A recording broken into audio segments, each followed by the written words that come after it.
February 18th, 2026, Buddha Dhamma, chapter 16.3, sammā-saṅkappa, right thought, page 1564 to page 1576. Yesterday we read sammā-saṅkappa, right thought, but it was translated and edited version from Essential Buddha Dhamma, and it's by Bruce Evans. Here is the Buddha Dhamma compiled by Somdet Prabhuta Gosa Charya Somdet, English name P.A. Payuto, the original one. Here is in chapter 16. 16.3, right thought, sammā-saṅkappa. The general scriptural definition for the second factor of the Eightfold Path is right thought, sammā-saṅkappa, is as follows. Monks, what is right thought? The thought of renunciation, the thought of non-ill will, the thought of non-cruelty. This is right thought. Here is the definition which distinguishes between conscious mundane and subjective transcendent right thought. Sammā-saṅkappa. Monks, what is right thought? I say that there are two kinds of right thoughts. There is right thought that is affected by asavas, taints, classified as materious, bearing fruit in respect to the five skandhas, the groups of aggregates. And there is right thought that is noble, taintless, transcendent, a factor of the path. Right thought that is affected by the asavas is the thought of renunciations, the thought of non-ill will, and the thought of non-cruelty. Right thought that is noble, taintless, transcendent, a factor of the path is thinking, taka, reasoning, vitaka, intention, saṅkappa, concentrated thought, appana, firmly established thought, appayapana, focus, attention, and the prerequisites of speech, vaci, saṅkara, in one of whose mind is noble, in one whose mind is taintless, one who possesses the noble path and developing the noble path. For the sake of brevity, here I will explain only the definition of sammā-saṅkappa, right thought, as a mundane factor. According to this definition, sammā-saṅkappa refers to right intention, or to thoughts that go in the correct direction. This is in contrast to micchā-saṅkappa, wrong thinking, of which there are also three kinds. In this aspect, it's good to see the two polarities of the positive and the negative. Atitnava and asata, corresponding with thought. Either sammā-saṅkappa or micchā-saṅkappa, but there are three kinds going either way.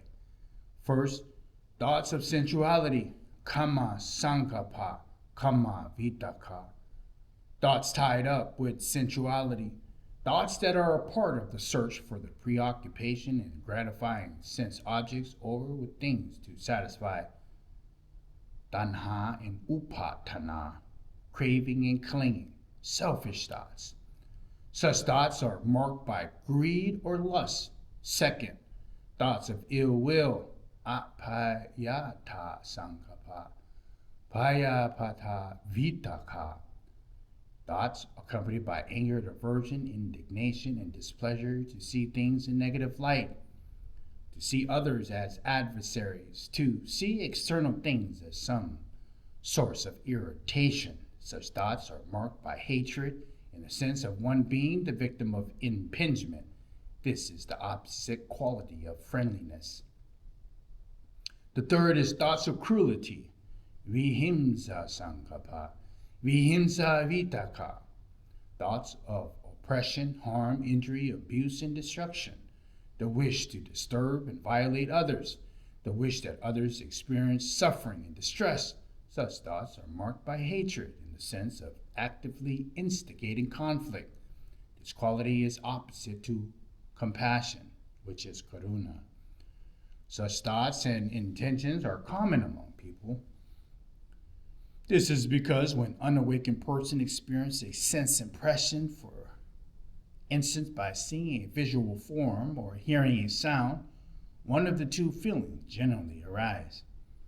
If one likes the object, one is pleased and charmed, desirous of and attached to it, defers to it. If one dislikes the object, one is displeased, annoyed, and offended. One is adverse to it and sets oneself in opposition to it.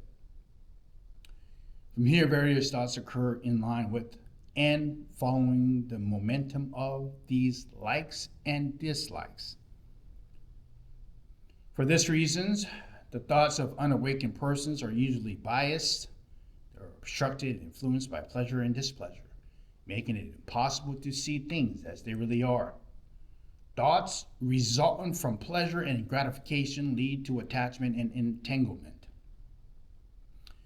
Gratifying and gravitating towards certain objects and becoming thoughts of sensuality, kamma-vitakka. Thoughts resulting from displeasure and discontent lead to resentment, hostility, and antagonism. To see certain things in the negative light and become thoughts of ill will. With these later thoughts erupt as thoughts of oppression or injuring others, they become thoughts of cruelty.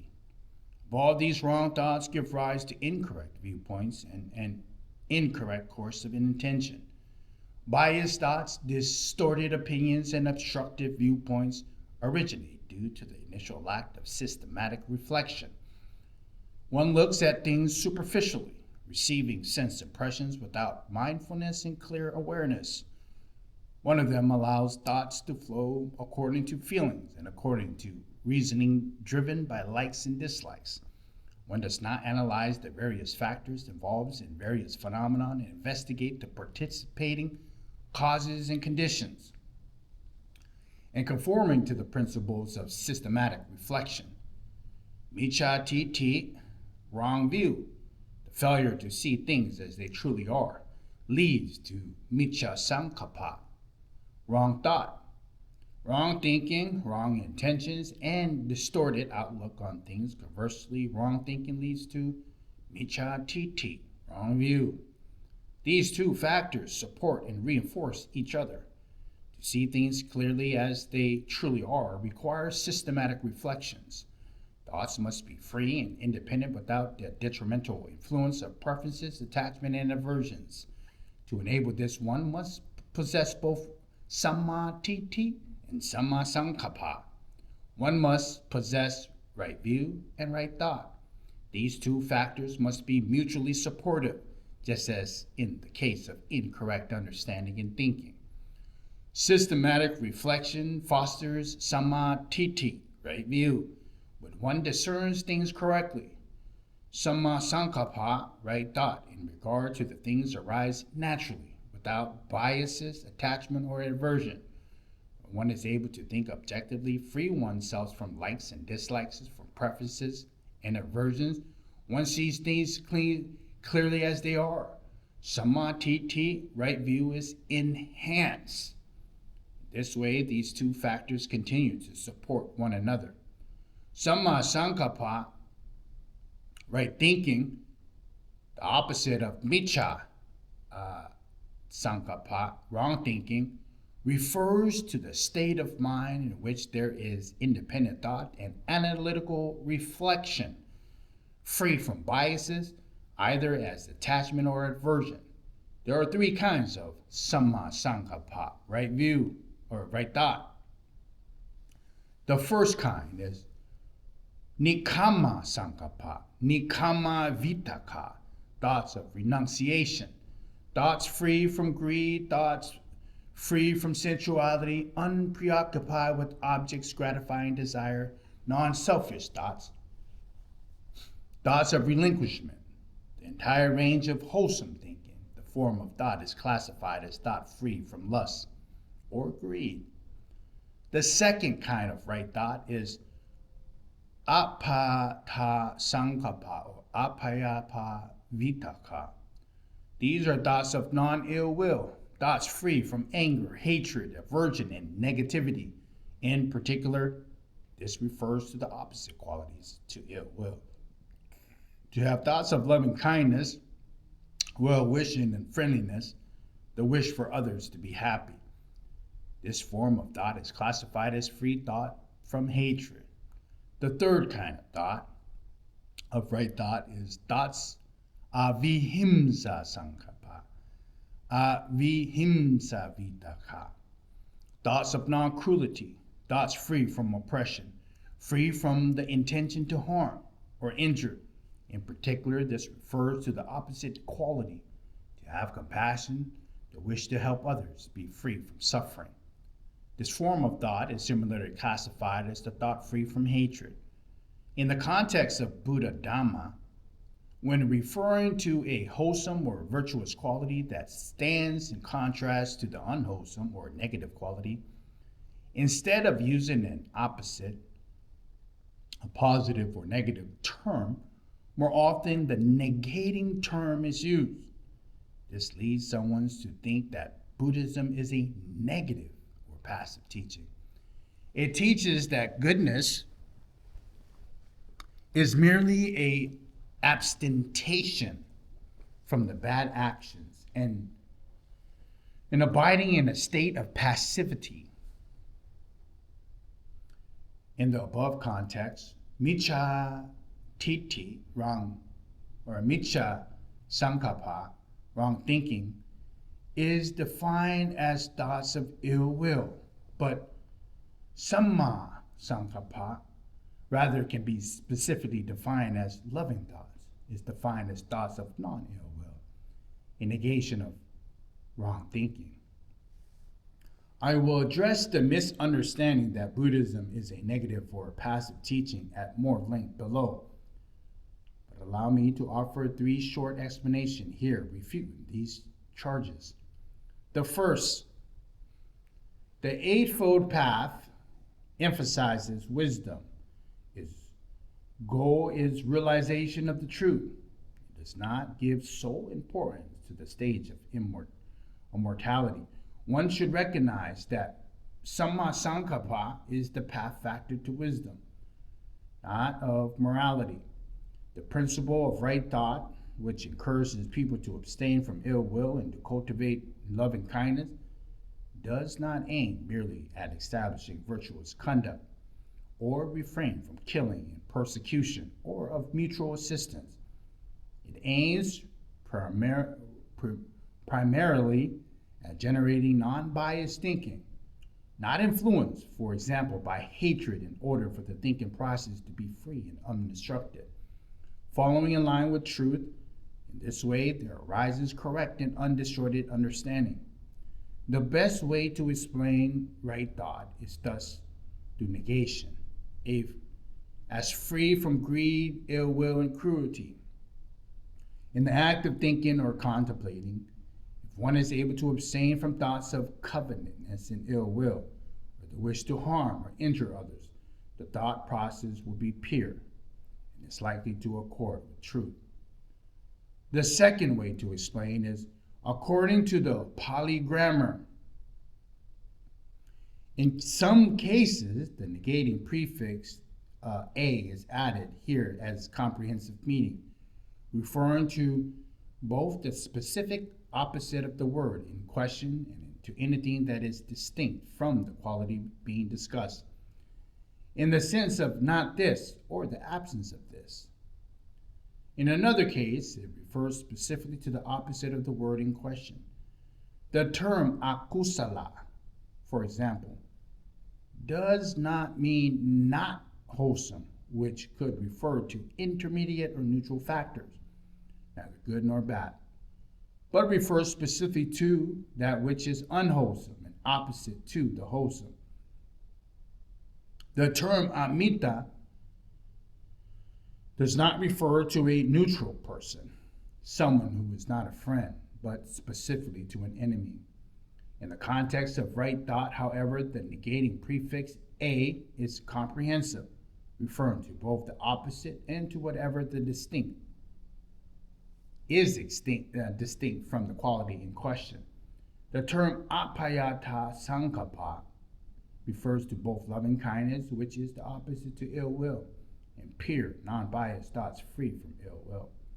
Wholesome qualities like loving kindness are thus inherent in this path factor of right thought. The third is the meaning of the negating prefix a, besides being comprehensive, as mentioned above, is also more defined as categorical, and then the term of the meaning opposite to the quality in question. This prefix specifies the complete and thorough negation of an object so that no trace of it remains. The term sammā-saṅkappa, for example, refers to the thinking is completely free from ill will. It refers to unbounded supreme kindness. This is different from the teaching on kindness and compassion found in some other doctrines, which limit these qualities. By saying that only specific groups or people or specific kinds of living creatures are worthy of such kindness. In truth, all beings are worthy of kindness. Generally speaking, people engage in thinking in order to satisfy tanha, craving, in one way or the other. Their thoughts may be subtly influenced by fixed views, personal values. Alternatively, they may think subject to raw craving arising in that moment, which can manifest in three ways. As desires refers to as direct or explicit craving, tanha, or desires concerned with conceit, mana, self-grandizement, boosting the ego, protecting one's status, or an attachment to the cherished views, titi, or their opinions. The thinking of unawakened people is thus to be accompanied by the I-making, ahankara, my-making, mamamkara, and the underlying tendency of conceit, mananusaya. It is intertwined with the fixed views, craving, and conceit. So titi, tanha, and mana. In sum, one can say that their thinking functions to serve their own craving, their desires. Thinking in order to satisfy craving can occur in both an affirmative and negative fashion. As an affirmation, it manifests thoughts of sensuality, thoughts of acquisition, self-gratification, and self-indulgence. As a negation, it manifests thoughts of ill will, thoughts of conflict, negativity, dissatisfaction, antagonism, rivalry, fear that others will get in one's way, animosity, and hatred, thoughts of cruelty, wishing to oppress, prey on, and destroy others. In any case, thinking that panders to craving can be eliminated by systematic reflection, which discern things according to the truth. Thinking accompanied by this form of systematic reflection is pure. It is not influenced by sensual desire, ill will, or cruelty. It does not veer off or get stuck in one single aspect of the object, thus has an extensive range of engagement. In this case, one can define sammā-saṅkappa, right thought, as any form of thinking that does not involve selfish gratification, malevolent intent, and thoughts of persecution. This refers to right thought as a pure component of wisdom which supports right view directly. Alternatively, thinking in order to satisfy craving can be eliminated by systematic reflection which summons up wholesome qualities. Thinking accompanied by this form of systematic reflection uses thoughts that are opposite to sensuality, ill will, and cruelty. Thoughts of renunciation, loving kindness, and compassion. It is away from developing unique, wholesome qualities. Although this form of right thought also supports right view, it's directly linked to virtuous conduct. It leads to right speech, right action, right livelihood. There is a division that simply shows the chief results to the distinct forms of practice. It does not imply that these practices are completely separate from each other. So, basically, right thoughts, the thoughts of renunciation on ill will and cruelty, we're going to have either wise reflection according to the truth, or wise reflection summoning wholesome qualities. Either or, if we use wise reflection summoning wholesome qualities, it leads to right speech, right action, right livelihood, and thus leads to right view. If we use wise reflection according to the truth, it leads to right view, then to right speech, right action, right livelihood. Now, right speech and there are two factors of virtuous conduct: right speech and right actions and right thought. There's the expressions of through the principles of the four divine abidings, the Brahma Viharas, and the four favorable qualities, the saṅkappa. The connection between right thought and right view is especially evident in the context of the three root defilements: kusala, mula, greed, hatred, and delusion. Right view eradicates the most basic defilements of delusion. Right thought, on the other hand, eradicates the affiliated defilements. The thoughts of renunciation eradicate greed and lust. The thoughts of ill will and non-cruelty eradicate hatred. In this way, the two path factors are thoroughly integrated and compatible. Developing these two initial factors is considered an elementary stage of practice. At the beginning, wisdom has not yet reached the stage of completion. As with all path factors,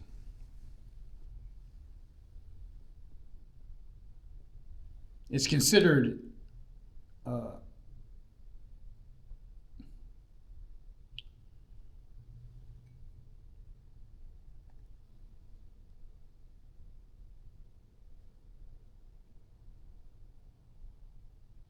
so developing these two initial path factors is considered an elementary stage of practice.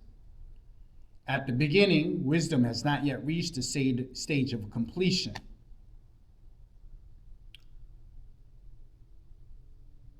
As with all path factors, their full range of potential may not be realized immediately, but rather they must be developed gradually. For this reason, in the reference to the three kinds of right thought, thoughts of renunciation sometimes refer to the basic stage, or to a symbolic gesture of taking ordination as a monk, or the removing oneself from the life of a householder. Thoughts of non-ill will refers primarily to the practice of loving kindness.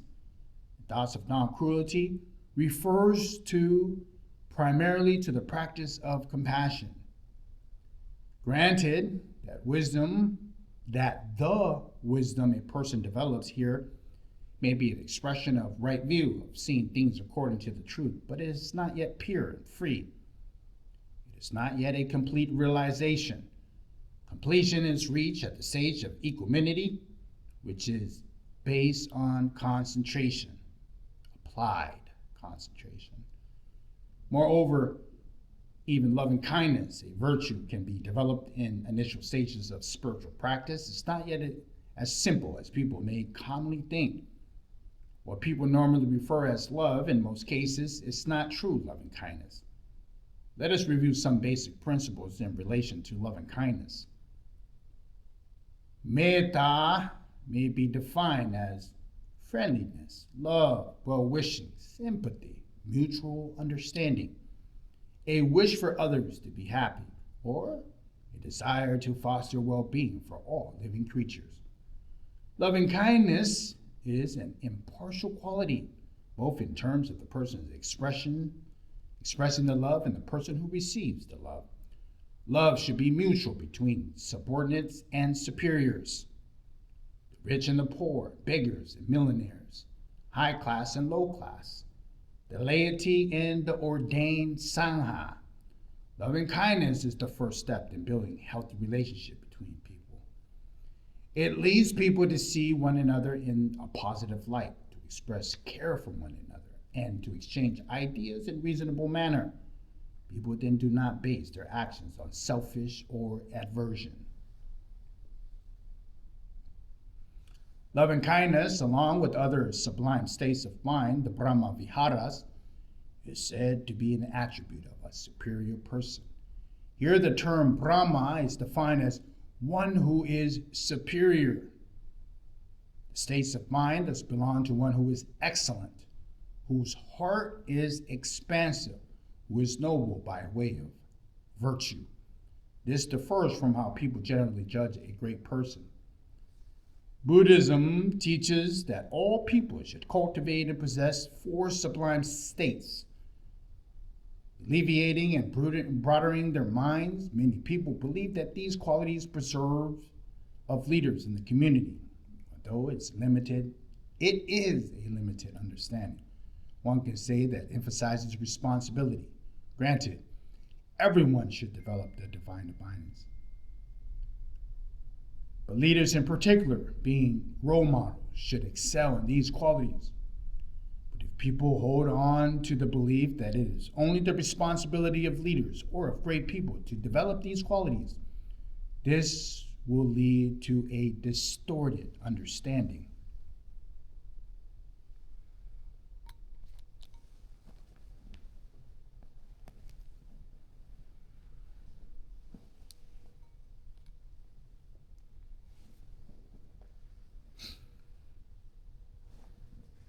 It is important to understand the advantages and the disadvantages of loving kindness. The advantages of loving kindness, sampati, here is also defined as the fulfillment, the benefit of loving kindness. Whereas the disadvantages, vipati, can be defined as failure or shortcoming of loving kindness, or an incorrect practice in relation to it. According to the Tipitaka, the advantages of loving kindness is that it is able to quell ill will, apayapadupasamo itisa sampati. And the disadvantages is that it may give rise to infatuation. Sene sa sampavo vipati. There are some special observations in regard to the disadvantages. The term seneha refers to love and affection for an individual, a personal form of fondness and attachment. Buddha seneha refers to love for one's children, and pariyaseneha refers to love for one's wife. Such affection is the cause for favoritism. It may lead to inappropriate actions performed to help the person who is the object of affection. This bias is referred to as chandakati, bias due to love. Remember, chanda refers to or means a wholesome kind of desire, and tanha is the negative or the unwholesome kind of desire. But here the word is chantakati, So this is a wholesome desire due to love, or a bias due to love. Example for such affections are statements like, he has a unique love for me. He loves me exceedingly, which may express an absence of true love and kindness. True love is impartial and preserves objectivity. It leads to altruism and fairness, to an absence of harmful thoughts, to friendliness, and to the wish to help everyone equally, and to reasoned judgment and reasoned actions, aiming for the true welfare of all beings. One does not act out of personal preferences or in order to acquire something. True love is characterized as follows. The Blessed One, Gautama, was even and impartial towards the archer who was hired to secretly assassinate him, towards Devadatta, who was ordered to assassination, towards the bandit Angulimala, towards the elephant Dhanapala, which was released in order to kill him, and towards Rahula, his own son, without exception. The benefit of loving kindness is obvious during the times of dispute and debate, when each party is able to consider the other side's reasoned arguments and even to realize the truth of these arguments. An example of the story of the Jain follower who engaged Gautama Buddha in a discussion and used harsh words to criticize him, the Jantaka sect. The Buddha Gautama responded using reasoned arguments until the Jain said, "Thus being so, I am confident in Master Gautama. Truly, Master Gautama is developed in body and developed in mind. It is wonderful, Master Gautama. It is unprecedented. How, when Master Gautama is insulted by me, cross-examined by discourageous speech, his complexion remains bright and color of his face radiant, as if to be expected of one who is completely and fully enlightened." In the case that the sammā-saṅkappa, wrong thinking, has arisen, cannot be rectified by headstrong, fretful, or incoherent behavior. Instead, one use systematic reflection, investigating with reasoned discernment and reflecting on the advantages and disadvantages of the phenomenon. Monks, before my enlightenment, when I was still only unenlightened bodhisattva, it occurred to me, suppose that I divide my thoughts into two classes. Then I set on one side the thoughts of sensual desire, thoughts of ill will, thoughts of cruelty, and I set on the other side thoughts of renunciation, thoughts of non-ill will, and thoughts of non-cruelty. As I abided thus diligent, ardent, and resolute, the thoughts of sensual desire arose in me. I understood clearly thus, this thought of sensual desire has arisen in me. This leads to my own affection, to others' affection, and to the affection of both. It cuts off wisdom, is an obstruction, and unconducted to nibbita. When I considered this leads to my own affliction.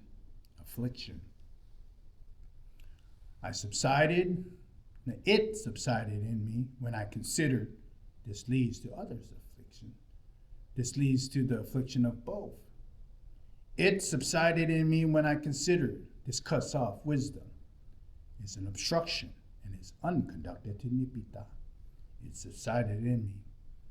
Whenever the thought of sensual desire arose in me, I abandoned it, diminished it, did away with it. As I abide thus diligent, ardent, and resolute, a thought of ill will arose in me. A thought of cruelty arose in me. I understood clearly. Whenever a thought of cruelty arose in me, I abandoned it, diminished it, did away with it. Monks, Whatever monks frequently thinks about and ponders over, that will become the inclination of his mind. If he frequently thinks about and ponders over thoughts of sensual desire, he abandons the thoughts of renunciation to cultivate the thoughts of sensual desire, and then his mind inclines to the thoughts of sensual desire. If he frequently thinks about and ponders over thoughts of renunciation, he abandons the thoughts of sensual desire to cultivate the thoughts of renunciation, and then his mind inclines to the thoughts of renunciation. The initial stage of spiritual practice, incorporating these two path factors, can be summarized as follows. The two path factors of sammā-tiṭṭhi and sammā-saṅkappa, right view and right thought, can be summarized as monks. A monk possesses the four things, is called one who follows an unerring way of practice, one who begins to build the basis for the destruction of the asavas, the taints. The four things are the thoughts of renunciation, the thoughts of non-ill will, the thought of non-cruelty, and right view. That's the end of chapter 16.3, and it leaves off at the end of page 1576, Buddha Dhamma.